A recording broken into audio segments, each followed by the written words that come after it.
అవును, ఇంతకు ప్రాబ్లం ఏంటి? అమ్మ హాస్టల్కి పంపించేస్తానంటుంది. నేను బాగా చదువుకుంటా లేదని దూరంగా పంపించేస్తాను అంటుంది. నాకేం భయంగా ఉంది, ఏం చేయాలో అర్థం కావటం లేదు. పెద్ద సమస్య వచ్చిందే.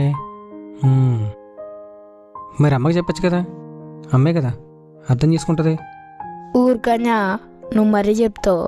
అమ్మాయి కదా పంపిస్తానంటుంది, నువ్వు మళ్ళీ అమ్మకి చెప్పమంటున్నావు ఏంటి? అయితే నిజమే కదా.